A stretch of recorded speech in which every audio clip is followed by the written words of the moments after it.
Hi hello guys, welcome to unique trader Telugu.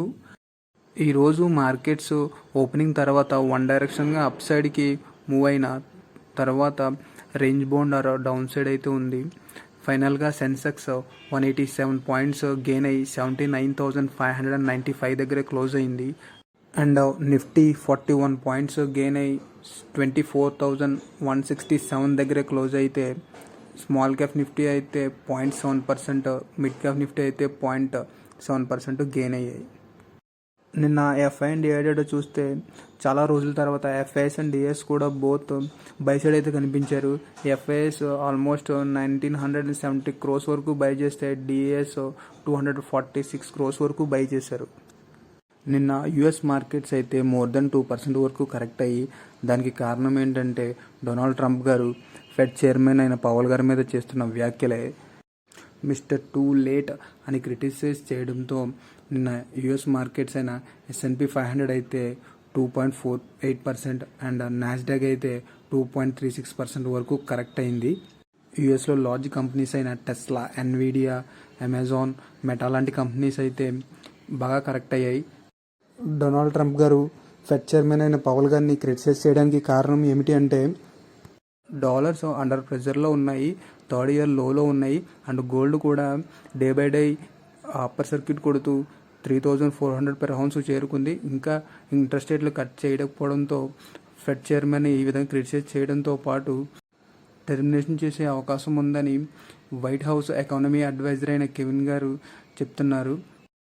Next మన Indian government దగ్గర నుంచి steel imports మీద 12% సేఫ్ గార్డ్ డ్యూటీని అయితే ఇంపోజ్ చేస్తున్నట్టుగా అప్డేట్ చేస్తున్నారు. మన స్టీల్ సెక్రటరీ అయిన సందీప్ గారు చెప్తుంది ఏంటంటే డీజీటీఆర్ ఫైండింగ్స్ ఆధారంగా ఈ 12% సేఫ్ గార్డ్ డ్యూటీని 200 days ఇంపోజ్ చేస్తున్నట్టుగా అప్డేట్ చేస్తున్నారు. ఇది మన డొమెస్టిక్ కంపెనీస్కి సరిపోతుందని చెప్తున్నారు. అండ్ మన India double digit steel consumption ఉన్న కంట్రీ. సో ఇక్కడ అదర్ కంట్రీస్ నుంచి స్టీల్ డంపింగ్ జరుగుతుంది. సో ఈ విధంగా 12% సేఫ్ గార్డ్ డ్యూటీని ఇంపోజ్ చేస్తే మన డొమెస్టిక్ కంపెనీస్కి గ్రోత్కి ఉపయోగపడుతుందని ఈ విధంగా చేసినట్టుగా అప్డేట్ చేస్తున్నారు. అండ్ ఈ 12% అండ్ 200 days ఫైనల్ కాదని ఆగస్టు 2025లో డీజీటీఆర్ ఇచ్చే ఫైనల్ రిపోర్ట్ ఆధారంగా నెక్స్ట్ డెసిషన్ తీసుకుంటామని అప్డేట్ చేస్తున్నారు. ఇది మన స్టీల్ కంపెనీస్కి, డొమెస్టిక్ స్టీల్ కంపెనీస్కి గుడ్ న్యూస్గా మనం చెప్పుకోవచ్చు. అండ్ గవర్నమెంట్ దగ్గర నుంచి అనదర్ అప్డేట్ వచ్చింది. ఏసీ కంప్రెసర్ ఇంపోర్ట్స్ మీద కొన్ని రిలాక్సేషన్స్ ఇస్తున్నట్టుగా అప్డేట్ చేస్తున్నారు. 2 ton and less than 2 ton capacity గల ఏసీ కంప్రెసర్లో ఇంపోర్ట్స్ మీద నామ్స్ని రిలాక్సేషన్ చేస్తున్నట్టుగా అప్డేట్ చేస్తున్నారు. ఫస్ట్ టాటా పవర్ గురించి మాట్లాడుకోవాలి. Tata power and Tata Motors కలిసి 131 megawatts విండ్ సోలార్ హైబ్రిడ్ ప్రాజెక్ట్కి డెవలప్ చేయడానికి పవర్ పర్చేజ్ అగ్రిమెంట్ సైన్ చేసినట్టుగా అప్డేట్ చేస్తున్నారు. నెక్స్ట్ హెచ్జీ ఇన్ఫ్రా గురించి మాట్లాడుకోవాలి.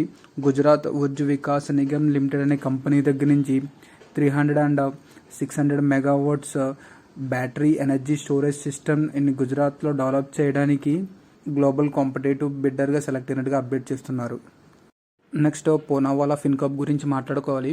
పూనావాలా ఫిన్కాప్ గ్రూప్ ప్రమోటెడ్ అయిన NBFC consumer and MSME lending బిజినెస్ని ఫోకస్ చేస్తున్నట్టుగా అప్డేట్ చేస్తున్నారు. ఇందులో భాగంగా ఈరోజు కన్జ్యూమర్ డ్యూరబుల్ లోన్స్ని బిజినెస్ని స్టార్ట్ చేస్తున్నట్టుగా, ఇందులో డిజిటల్ ఈఎంఐ కార్డ్స్ని ప్రీ అప్రూవల్ లిమిట్తో ఇంట్రడ్యూస్ చేస్తున్నట్టుగా అప్డేట్ చేస్తున్నారు. నెక్స్ట్ ఆర్బీఎల్ బ్యాంక్ గురించి మాట్లాడుకోవాలి. ఈరోజు ఆర్బీఎల్ షేర్ అయితే ఫాల్ అయింది. దానికి కారణం 4.3% వర్త్ షేర్స్ అయితే ఈరోజు హ్యాండ్స్ చేంజ్ అయినట్టుగా అప్డేట్ చేస్తున్నారు.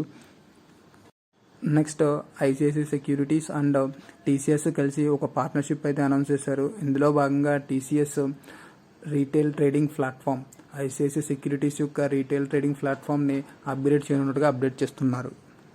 నెక్స్ట్ కోల్ ఇండియా గురించి మాట్లాడుకోవాలి. Coal India and Damodar valley కార్పొరేషన్తో ఒక ఎంఓయూ సైన్ చేసింది. ఇందులో భాగంగా 2x 800 megawatts పవర్ ప్లాంట్ని జార్ఖండ్లో ఎస్టాబ్లిష్ చేయనున్నట్టుగా అప్డేట్ చేస్తున్నారు.